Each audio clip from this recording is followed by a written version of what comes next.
Associate Professor Chariana Ayu Rizkyanti PhD. She was born in Jakarta, January 11, 1978. She pursued her education at University Kebangsaan Malaysia and gained her PhD there in human development.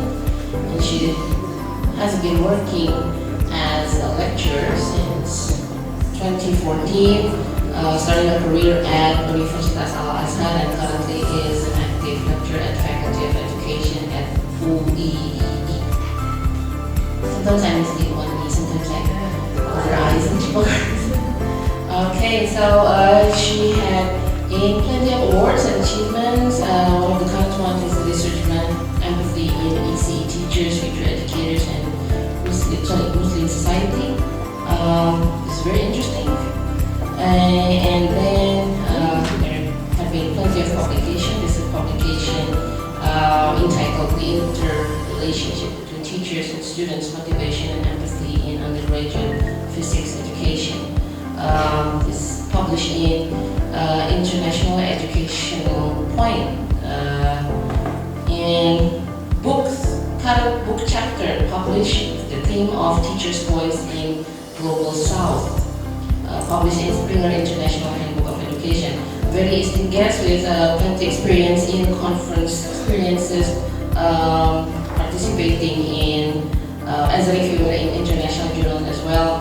Speaker and trainer consultant, especially in the field of empathy, well-being, and mental health. So we're expecting to have a lot of information, useful insight from Ibu Cherry. Without further ado, I would like to invite Ibu Cherry to share her presentation. Terima kasih Ibu. Nah, jadi kenapa akhirnya ini jadi penting sekali? Karena yang saya lihat milenial sekarang, as a parents, they are clueless. Kemudian mereka mencoba untuk meletakkan kelulusan itu, menyatakan kepada anak-anaknya bahwa sekarang kamu boleh pilih lah. Karena mereka tidak tahu apa-apa. Karena yang mereka lihat sehari-hari ada di internet itu loh. Dan nggak ada saringannya. Apakah yang dilihat itu sesuatu yang memang tepat atau tidak? Nah, di sini generasi milenial saya lihat, oh ya, gitu. Kemudian anak-anak ini masuk di tanah dunia pesantren sekolah. Yang mereka katakan kepada saya begini, inilah yang seharusnya dimiliki oleh guru, tapi kami tidak pernah mendapatkan ini.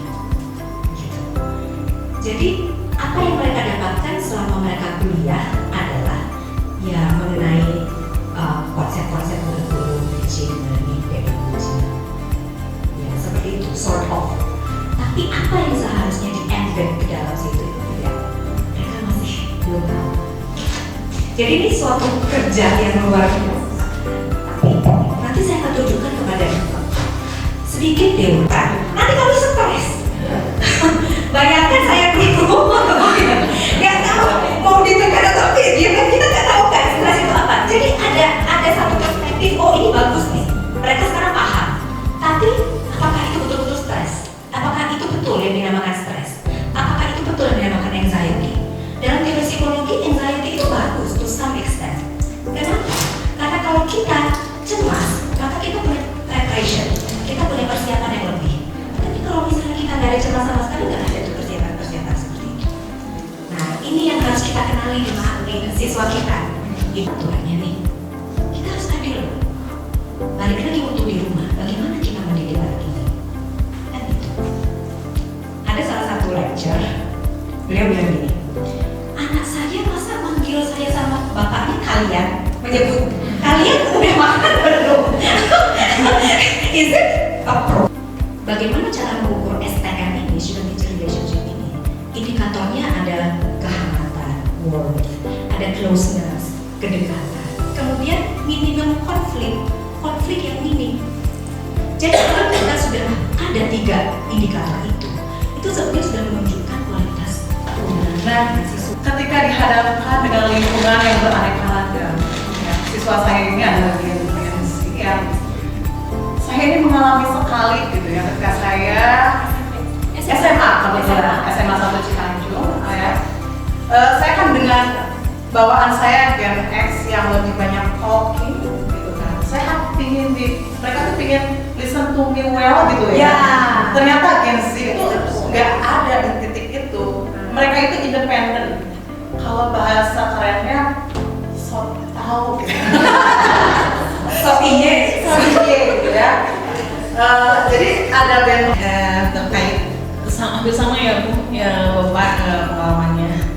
Mungkin kalau misalnya dilihat dari segi negatif ya, terutama dari attitude. Kalau dilihat dari pengalaman mungkin ya Bu ya, untuk anak Gen Z sekarang, contoh hal kecil aja saat ketemu berpapasan, kalau dulu kita agak menakut ya kalau bisa dulu gitu ya untuk meninja gitu. Kalau sekarang cukup say hi miss gitu dengan salam cukup. Mungkin Bapak Ibu bisa cek ke guru BK-nya. Ada nggak siswa-siswanya yang melaporkan bahwa mereka sudah punya keinginan untuk ada pemikiran sekilas, a glimpse gitu ya, suicidal thought, bahkan attempt to end their life. Karena saya sendiri punya cita-cita jadi dosen, karena saya melihat dosen pembimbing saya waktu S3. Jadi saya tuh gak pernah punya cita-cita jadi dosen. Ketika saya dibimbing S3 oleh dosen pembimbing saya baru punya cita-cita bahwa saya pengen jadi dosen, tapi dosen yang seperti dia, harus seperti dia, gitu. Saya pokoknya kebayang loh anak seusia teenager kemudian dikasih hujan, kasih sampai sore, capek lama dan sebagainya. Itu saya bukan hal yang gede ya, saya hanya membelikan mereka cireng satu kelas. Ya Allah, ternyata sampai sekarang masih keinget. Dan sekarang anak siswanya ada salah satu. How is it going with mathematics? bisa sama, to some extent the result can be similar, bisa. Tapi biasanya gitu. Jadi kecemasannya ada, eksis, tapi bentuknya berbeda. Jadi cara kita how to deal with that itu juga harus identify-nya ini lebih clear. Buat kita berubah bukan dulunya ya. Know how to deal with the issue. So once again we welcome you all and thank you very much for joining this program.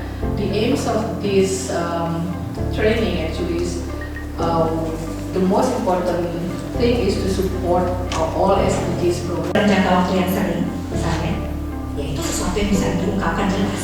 Tapi ketika dia hanya bilang saya mau ke toilet, tapi dilakukannya setiap kali mau presentasi, kita tuh bukan berpaku kepada laporan verbal dia, tapi bagaimana gesturnya, bagaimana ekspresi wajahnya. Ya itu adalah yang sebenarnya ada dua indikator. Empati terdiri atas dua indikator. Itu udah terbaik ya, gitu. Satu orang tua yang ingin putrinya, protes putrinya, kenapa saya ada di kelas? Pas semester 2 tiba-tiba dia mogok tidak mau sekolah. Kenapa? Saya sempat ini apa? Kenapa ya poinnya apa?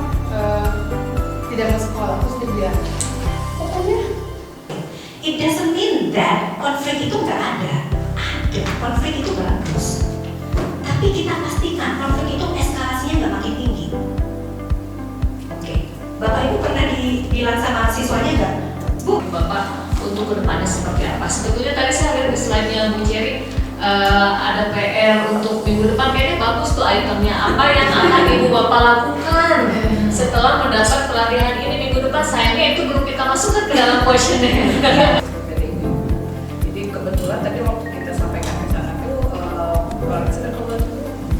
Jadi mungkin mudah-mudahan sih sudah ada ya nanti sekitar pukul 1-an. Tapi kalau misalnya belum barangkali saya materinya perlu juga buat kami. Tidak ada untuk materinya. Untuk kita dulu juga ya. Betul. Tadi banyak sekali hal yang bisa kita gagal gitu. Mengenai empati, bagaimana kita